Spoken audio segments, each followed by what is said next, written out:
The sound cut through the afternoon air like breaking glass. Not a scream exactly, more like a child, trying not to cry out loud. Sergeant Thomas Wright stopped mid-stride on the gravel path leading from the east wing. His hand instinctively moved toward his radio. Years of training, most of it in situations where the wrong move meant someone died, had taught him to trust sounds that didn't belong. This sound didn't belong. He turned toward the private car park. Black SUV, diplomatic plates, engine already running. Tinted windows that were just legal enough to pass regulations but dark enough that you couldn't see inside unless you got close. The vehicle was rolling toward the exit gate, moving at exactly the speed you'd use if you wanted to look casual but get out fast. Nothing technically wrong with any of it. Staff vehicles came and went all day.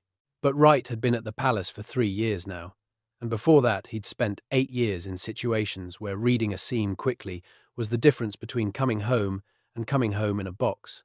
Something about this vehicle felt wrong. Then he saw the hand. Small, pressed against the rear passenger window. 5 fingers spread wide against the glass. Then the hand dropped. Came back up. 4 fingers.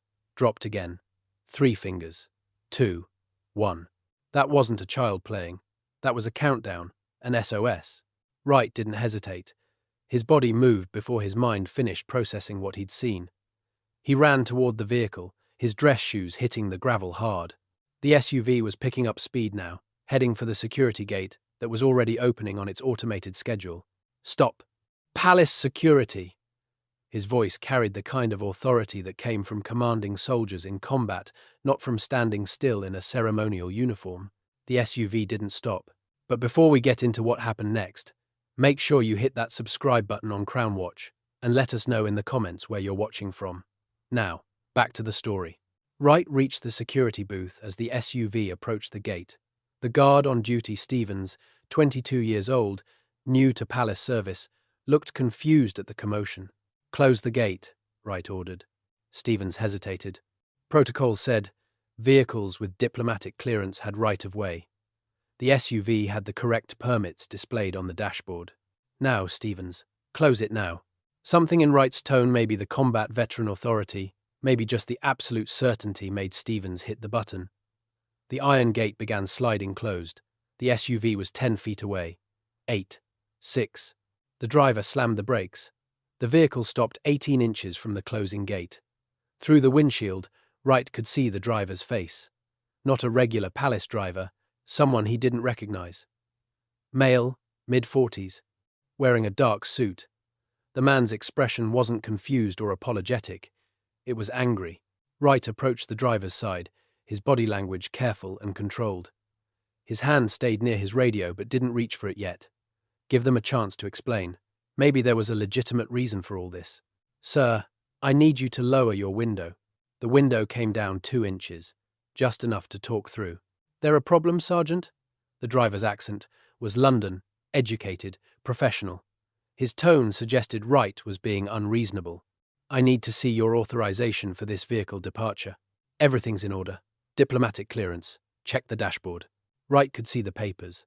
They looked legitimate from here. But legitimate papers didn't explain a child's hand counting down in the rear window. I need to inspect the vehicle. That won't be necessary. The voice came from behind the driver. Female. Older. Confident. Wright couldn't see the speaker clearly through the tinted partition between front and rear seats, but he heard authority in that voice. Someone used to being obeyed. Ma'am. This is standard security protocol. Wright kept his voice level, professional. No accusations yet, just procedure. I don't have time for this nonsense. We're already late for an appointment. Wright moved toward the rear of the vehicle. The windows were darker here, almost impossible to see inside, but as he got closer, he saw movement. Someone small, shifting position. And then, for just a second, when the light hit the window at the right angle, he saw her face. Princess Charlotte. She wasn't supposed to be here. Wright knew the royal children's schedules, every guard did. Charlotte should have been at school for another 2 hours. And even if plans had changed, there would have been notification, radio traffic, security updates, the kind of coordination that happened whenever a royal child moved locations. There had been nothing. Charlotte's face appeared again, closer to the window now. Her eyes were red. Tears tracked down her cheeks. Her mouth moved, forming words Wright couldn't hear through the glass, but he could read lips well enough. Help me. Everything else fell away. Protocol, procedure, career consequences. None of it mattered anymore. A child was asking for help. Not just any child, a child in his care, under his protection. Part of the family he'd sworn an oath to safeguard. Wright's mind went back to his military service. He'd made hard calls before, decisions that couldn't be unmade. You learned to live with the consequences when you knew you'd done the right thing. This was one of those moments. Ma'am, I need you to exit the vehicle. Wright's voice changed. Harder now. No more polite requests. This was a command. I will do no such thing. Do you have any idea who I am? He did. The voice had been familiar from the start, but he'd been focused on the immediate threat. Now it clicked into place. Queen Camilla, which made this situation about 10 times more complicated, and about 1,000 times more dangerous for his career. But Charlotte's face was still pressed against the window, still crying, still silently begging for help. Your Majesty, I have a security concern. I need to verify Princess Charlotte's well-being. Princess Charlotte is perfectly fine. She's accompanying me to a private appointment. Now, open this gate, immediately. Wright looked at Charlotte again. She was shaking her head, small movements but desperate. Her hands came up, pressed flat against the window. He could see them trembling. Stevens was watching from the security booth, his young face pale with anxiety. This wasn't something they trained you for. How do you handle a situation where a senior royal is potentially what? Taking another royal somewhere she shouldn't be. It sounded insane, even thinking it. But Wright had learned to trust his instincts. And every instinct was screaming that Charlotte needed help right now. I need to speak with Princess Charlotte directly. Wright positioned himself at the rear passenger door. His hand moved to the handle. Step away from this vehicle immediately. That's an order. Wright tried the door handle. Locked. He tried the other rear door, also locked. Child safety locks engaged. Charlotte couldn't get out even if she wanted to. The driver started to open his door. Wright shifted position, putting himself between the driver and the rear of the vehicle. The man was bigger than Wright by maybe 30 pounds, but Wright had dealt with bigger threats than an angry chauffeur. Sir, stay in your vehicle. You need to back off, mate. You're way out of line here. Stevens, call for backup. Now. The young guard grabbed his radio, but before he could speak, another voice came through Wright's earpiece. Captain Wells, the guard commander, probably watching on security cameras from the main office. Wright, report. What's happening at the East Gate? Sir, I have a security concern with a departing vehicle. Princess Charlotte appears to be in distress. Silence for 3 seconds. In crisis situations, 3 seconds feels like an hour. You're certain about this, Sergeant? Wright looked at Charlotte again. She was crying harder now, both hands on the window. Her mouth formed the words again. Help me, please. Absolutely certain, sir. Hold that vehicle. Support is en route. The driver heard it through his own radio connection. His expression changed, less confident now. He looked back toward the rear passenger compartment, like he was waiting for instructions. Camilla's voice came through the partially opened window, colder now. This is highly irregular and completely inappropriate. I will be speaking to your superiors about this outrageous behavior. Yes, ma'am. Wright kept his eyes on Charlotte. The little girl was watching him with an expression that broke his heart. Hope mixed with fear, like she wanted to believe he'd help, but was terrified he wouldn't. He'd been in dangerous situations before. Firefights, hostage scenarios, moments where his decisions meant life or death. But he'd never felt pressure like this. This wasn't just about protocol or chain of command. This was about a child who'd asked for help. If he was wrong, if he'd misread the situation, his career was over. But if he was right and did nothing, Wright couldn't live with that. Your Majesty, I'm going to need you to unlock these doors voluntarily, or I'll be forced to open them by other means.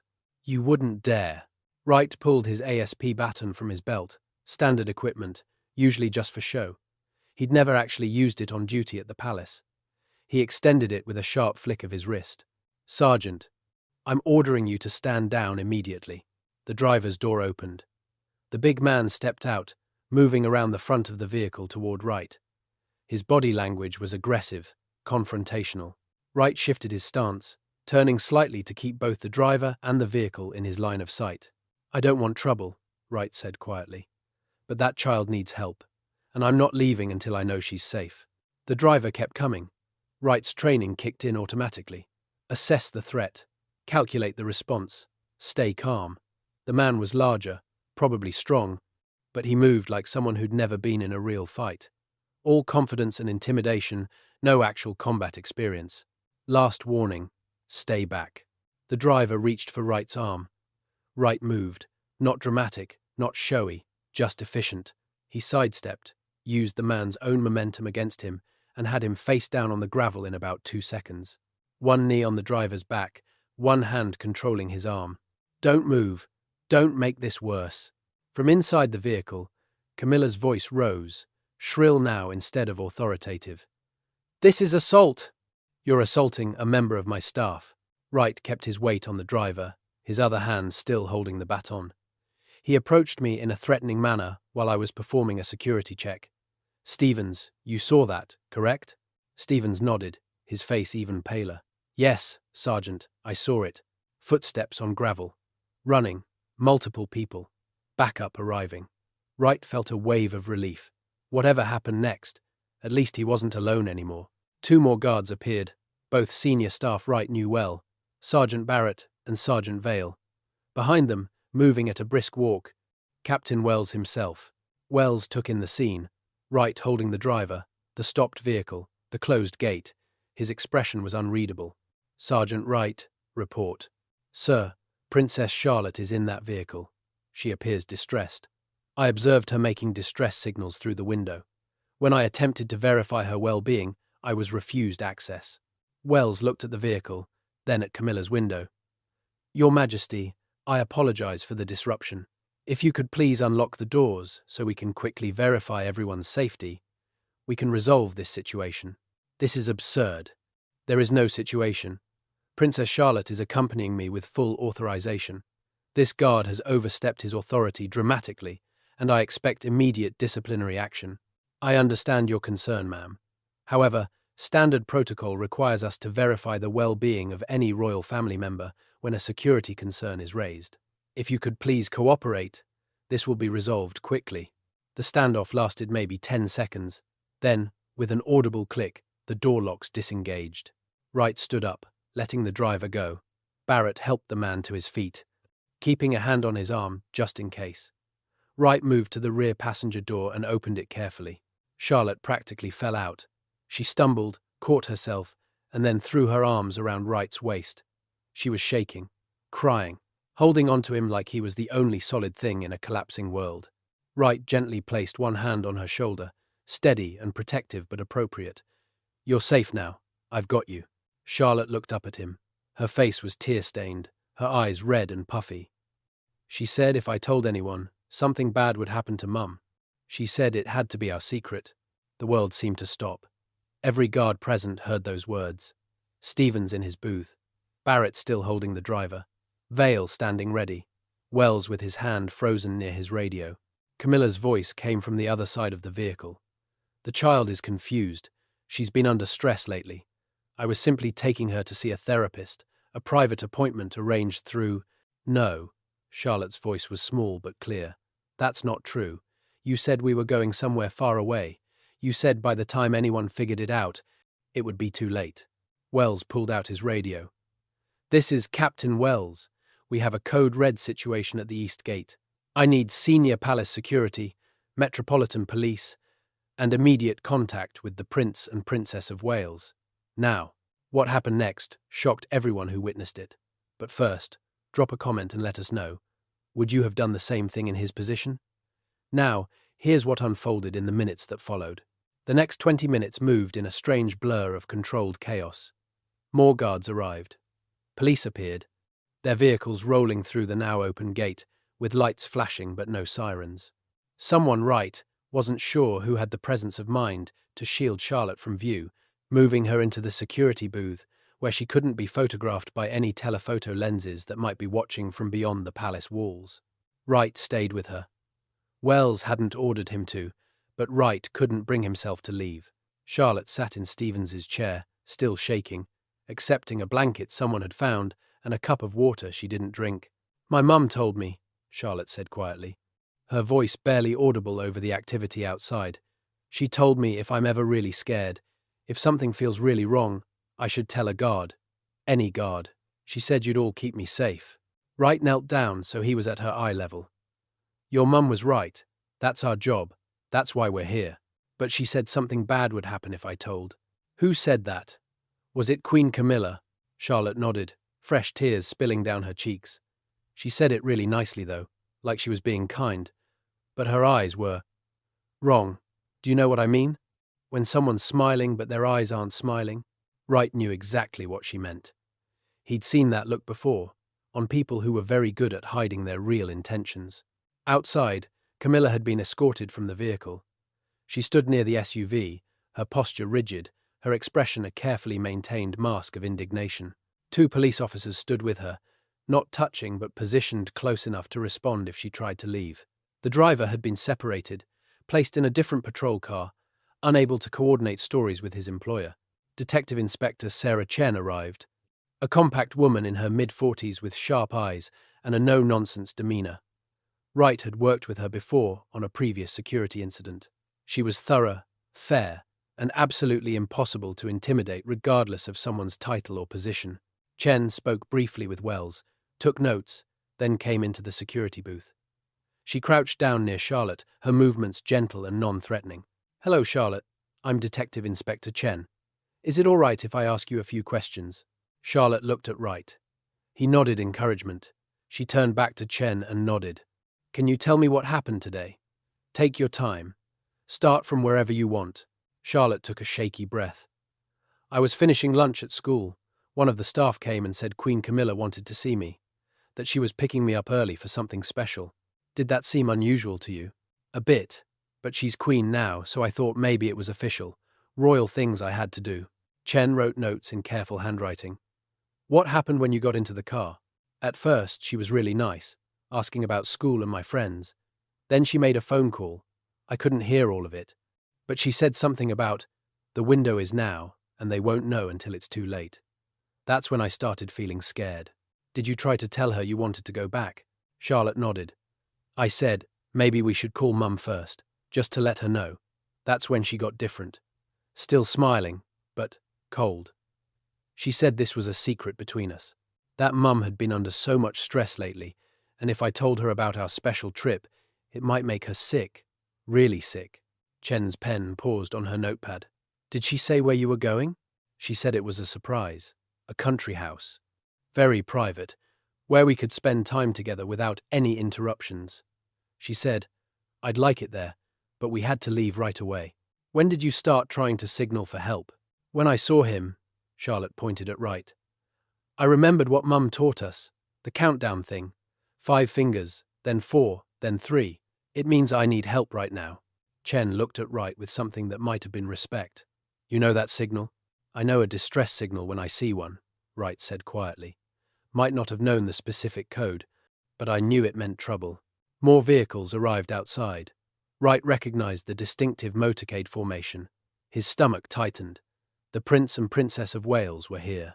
Kate came through the security booth door first, her face pale but composed. The second she saw Charlotte, the composure cracked. She crossed the small space in 2 strides and pulled her daughter into her arms. Charlotte burst into tears again, but different tears now. Relief, safety. The kind of crying that comes when you finally let go of fear because you know you're protected. I'm so sorry, Mummy. She said not to tell. She said you'd get sick if I told. Kate held her tighter, one hand cradling Charlotte's head against her shoulder. You did exactly right, darling. I'm so proud of you. William stood in the doorway, his expression controlled but his hands clenched into fists. He looked at Wright. You're the one who stopped the car. Wright stood at attention. Yes, sir. William's jaw worked for a moment. Thank you. If you hadn't. He didn't finish. Didn't need to. Kate looked up, still holding Charlotte. Her eyes found Wright's. How did you know?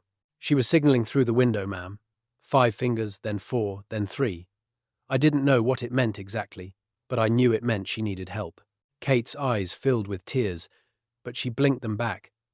That's what I taught them. Our emergency code. If they're ever in danger and can't speak freely, make that signal to any guard or officer, Charlotte remembered. She's a brave young lady, Wright said.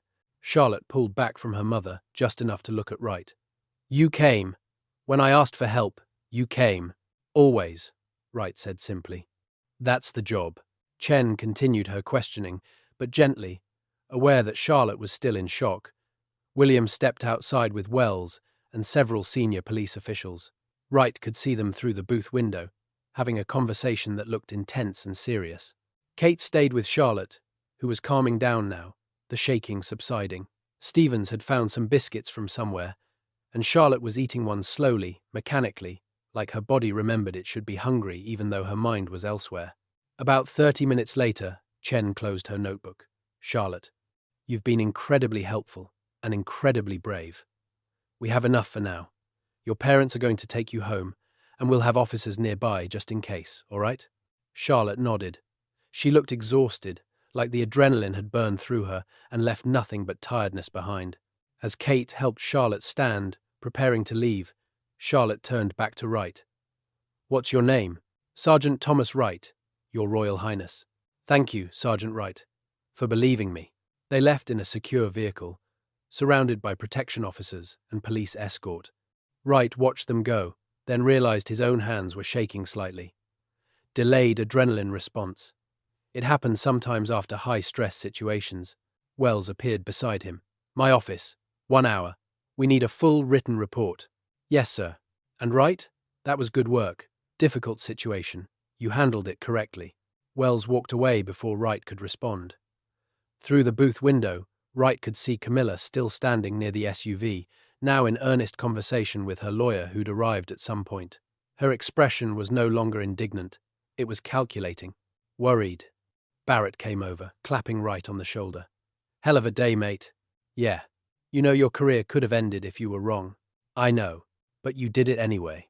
Wright looked at the empty spot where Charlotte had been sitting just minutes ago.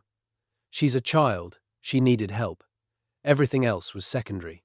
Over the next several hours, the investigation expanded. Chen interviewed the driver separately. His story contradicted Camilla's on several key points. Camilla claimed it was a surprise therapeutic visit with proper authorization. The driver, under pressure, and perhaps realizing the severity of the situation, admitted there had been no authorization. That Camilla had arranged everything privately, insisted on a driver who wasn't regular palace staff, and had been very specific about timing and routes. The country house Charlotte had mentioned.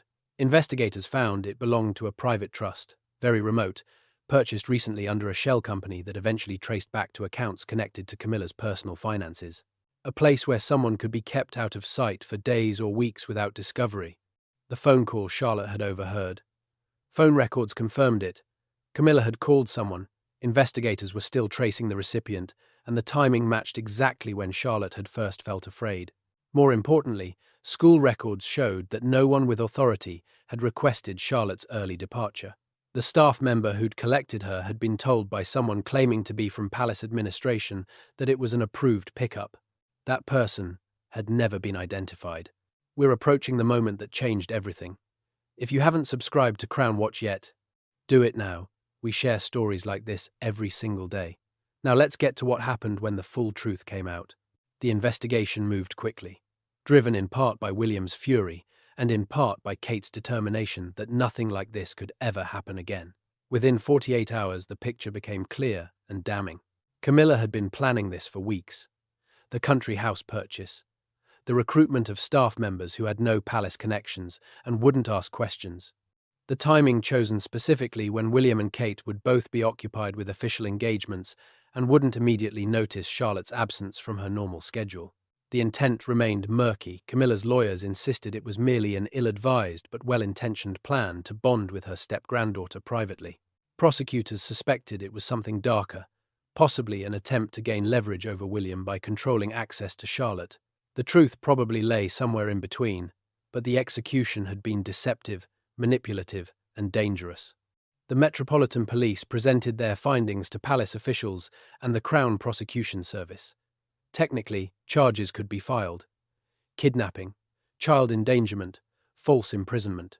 But the decision about how to proceed went to levels above the police, into the realm of palace politics and royal discretion. Wright wasn't part of those discussions. He was told only what he needed to know, given a brief statement to memorize if asked by anyone outside palace walls. The situation was resolved appropriately. Palace security protocols functioned as designed. But word filtered down through unofficial channels. Guards talked to other guards, staff whispered to other staff, and gradually the full picture emerged. Camilla would face no criminal charges. That decision came from very high up, possibly from Charles himself, weighing the catastrophic publicity of his wife being prosecuted against the need for justice. But she would face consequences. Her schedule was restructured. Her access to certain areas of the palace became restricted. Most significantly, her contact with William and Kate's children would be supervised at all times, and she would have no ability to request their presence or make arrangements involving them without explicit approval from their parents. It was punishment, just not public punishment.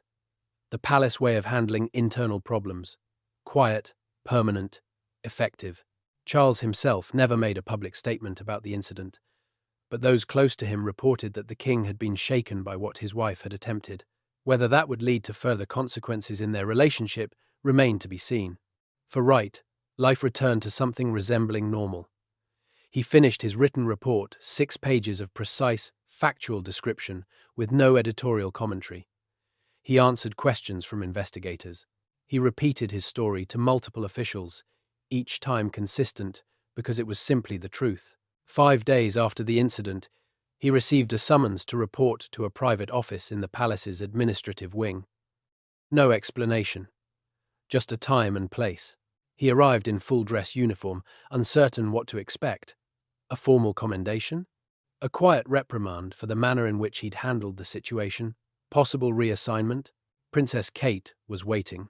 She was alone, standing near a window that overlooked the palace gardens. She turned when Wright entered, and he saw shadows under her eyes that hadn't been there a week ago. "Your Royal Highness." Wright stood at attention. "At ease, Sergeant. Thank you for coming." Kate gestured to a pair of chairs.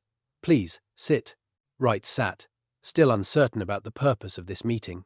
Kate remained standing for a moment, as if gathering her thoughts. "I wanted to speak with you privately, away from official channels and formal protocols." "Yes, ma'am." As a mother, not as the Princess of Wales. She finally sat, folding her hands in her lap. "You saved my daughter, not from a fire or a car accident or some random threat. You saved her from someone who used her position and authority to take Charlotte somewhere we would never have found her in time." Wright didn't know what to say to that, so he said nothing. "The investigators told me everything. How you noticed the signal through the tinted windows. How you stopped the vehicle despite not knowing exactly what was happening. How you physically intervened, even though you were facing someone who could have ended your career with a single complaint." "I did what any guard would have done, ma'am." Kate shook her head. "That's not true, and you know it. Many people would have looked the other way, decided it wasn't their business, convinced themselves that surely a senior royal wouldn't do anything inappropriate. You didn't do any of those things. Charlotte needed help. That made it my business." Kate's eyes filled with tears, but her voice remained steady. "I taught my children that signal when they were very young. I hoped they'd never need it. I certainly never thought they'd need it while inside palace walls, surrounded by people we're supposed to trust." She reached into her jacket and pulled out a small envelope. "This is a private letter of commendation. It won't go in your official file. Palace politics require that this entire incident remain quiet, but I wanted you to have it. From William and me. So, you'd know that what you did mattered, that Charlotte matters." Wright accepted the envelope, feeling the weight of good paper and what it represented. "Charlotte has been asking about you," Kate continued. "She wanted to thank you properly. I told her that might not be possible, that you're a professional with duties, and we can't interrupt your service. But if you're willing, if it wouldn't be inappropriate, she'd like to say thank you herself." Wright thought about protocol, about maintaining professional boundaries, about all the reasons this was probably a bad idea.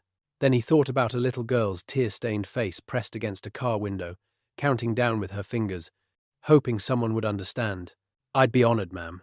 Kate's expression softened with relief and gratitude. "Thank you. Just a few minutes. Tomorrow afternoon, if that works with your schedule, I'll arrange it with your commanding officer." The next day, Wright found himself in a small private sitting room, feeling oddly nervous. He'd faced armed enemies and life-threatening situations without this level of anxiety. But the thought of facing a traumatized child, trying to find the right words, felt more daunting than any combat mission. Charlotte entered with Kate, looking smaller than Wright remembered. She wore a simple dress, her hair pulled back, and she seemed hesitant until she saw Wright. Then her face lit up with a smile that looked genuine, not forced. "Hello, Sergeant Wright." "Hello, Your Royal Highness." Charlotte came closer, still a bit shy but determined. "I wanted to say thank you. Properly, I mean. Mum said you stopped your whole day to help me. It wasn't an interruption. It's what I'm here for. Mum also said you could have got in big trouble, for stopping the car and everything." Wright glanced at Kate, who gave him a slight nod. "Permission to be honest. That's true. But some things are more important than avoiding trouble." Charlotte considered this seriously, like she was much older than her years. "I was really scared. I didn't know what was going to happen. But then I saw you, and I remembered the signal Mum taught us, and I thought maybe someone would understand. You were very brave. Using that signal was exactly the right thing to do. I almost didn't. I almost thought it was silly, or that you wouldn't see it, or that I was making a big deal about nothing. But you did it anyway. That's what courage is. Being scared but doing the right thing, even though you're scared." Charlotte smiled a little. "That's what Grandpa told me too. Princess Anne's dad, I mean. King Charles. He came to see me, and he said real bravery isn't about not being afraid. Your grandpa's a smart man." Charlotte moved closer, and, unexpectedly, hugged Wright quickly. Just a brief embrace, the kind of impulsive gesture a child makes before thinking about protocols or appropriateness. Wright gently patted her shoulder, appropriate and brief. "You're going to be all right, Charlotte. This was scary, but you're safe now. Because of you, because of a lot of people, because your mum taught you the right thing to do, because you were smart enough to remember it, because you were brave enough to use it. I was just the one who happened to be there." Charlotte stepped back, standing a little taller. "Mum says guards are like knights. You protect people even when it's hard. Something like that. Then you're a very good knight." After Charlotte left, Kate remained for a moment. "Thank you again, Sergeant, for everything. Just doing my duty, ma'am." It was more than duty. It was judgment and courage and the willingness to do what's right, even when it could cost you everything.